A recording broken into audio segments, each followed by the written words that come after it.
प्रधानमंत्री मोदी ने अमेरिकी राष्ट्रपति डोनाल्ड ट्रंप से फोन पर बात की। दोनों नेताओं के बीच करीब 35 मिनट तक बातचीत हुई। कई विषयों पर दोनों के बीच चर्चा।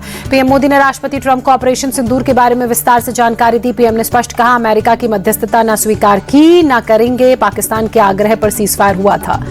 पीएम मोदी ने कहा, ऑपरेशन सिंदूर अभी जारी है। ट्रंप ने भी आतंकवाद के खिलाफ लड़ाई में भारत के समर्थन की बात कही। मोदी और ट्रंप के बीच ईरान इजरायल युद्ध को लेकर भी चर्चा हुई। रूस और यूक्रेन युद्ध पर भी दोनों के बीच डिस्कशन। राष्ट्रपति ट्रंप ने मोदी को कनाडा से भारत लौटते वक्त अमेरिका होकर जाने को कहा। ट्रंप ने पूछा, क्या G7 के बाद अमेरिका आ सकते हैं? पीएम ने पूर्व निर्धारित कार्यक्रम का हवाला देते हुए असमर्थता जताई। प्रधानमंत्री मोदी ने ट्रंप को क्वाड की अगली बैठक के लिए भारत आने का न्योता दिया। ट्रंप ने मोदी का निमंत्रण स्वीकारा। बोले, मैं भारत आने को उत्सुक। कनाडा में G7 शिखर सम्मेलन में प्रधानमंत्री मोदी ने आतंकवाद का मुद्दा उठाया। बोले, आतंकवाद पर दोहरे मापदंड की कोई जगह नहीं। आतंकवाद का समर्थन करने वाले देशों को पुरस्कृत किया जाता है।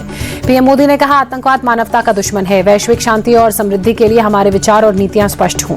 पीएम ने ग्लोबल साउथ देशों का भी मुद्दा उठाया। बोले, ग्लोबल साउथ के देश अनिश्चितता और संघर्ष से सबसे ज्यादा पीड़ित। उनकी प्राथमिकताओं और चिंताओं को विश्व मंच पर लाना हमारी जिम्मेदारी। भारत और कनाडा राजनयिकों की बहाली को तैयारी हुई। दोनों देश तैयार हुए।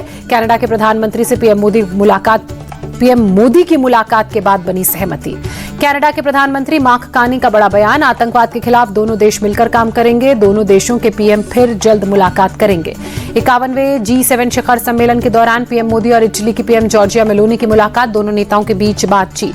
कनाडा में पीएम मोदी और फ्रांस के प्रेसिडेंट इमैनुअल मैक्रों की भी मुलाकात। दोनों नेताओं के बीच द्विपक्षीय बैठक। प्रधानमंत्री मोदी ने जर्मनी के चांसलर फ्रेडरिक मर्ज के साथ बैठक की। कोरिया के राष्ट्रपति ली जे म्यांग से भी मुलाकात की। प्रधानमंत्री मोदी ने ऑस्ट्रेलिया के पीएम एंथनी अल्बनीज से भी मुलाकात की। दोनों के बीच द्विपक्षीय बैठक भी हुई। कनाडा में पीएम मोदी और जापान के पीएम शिगेरू इशिबा के बीच द्विपक्षीय बातचीत। बैठक को लेकर पीएम मोदी ने सोशल मीडिया पर दी जानकारी। लिखा, भारत और जापान द्विपक्षीय संबंधों को गहरा करने के लिए प्रतिबद्ध है। इजरायल ईरान के बीच जंग भीषण जारी। इजरायली हमले में ईरान के अब तक 585 लोगों की मौत, 1326 से ज्यादा घायल। ट्रंप ने ईरान को दी सीधी धमकी। कहा, बिना शर्त सरेंडर करो, हमें पता है सुप्रीम लीडर तुम्हारा कहां छिपा है। यूपी के आगरा में दर्दनाक सड़क हादसा। तेज रफ्तार पिकअप वैन अनियंत्रित होकर पलटी। 4 की मौत, 1 शख्स घायल। हरियाणवी मॉडल मर्डर केस में बॉयफ्रेंड गिरफ्तार। सुनील ने चाकू गोदकर की थी शीतल की हत्या। 14 जून को वारदात को दिया था अंजाम।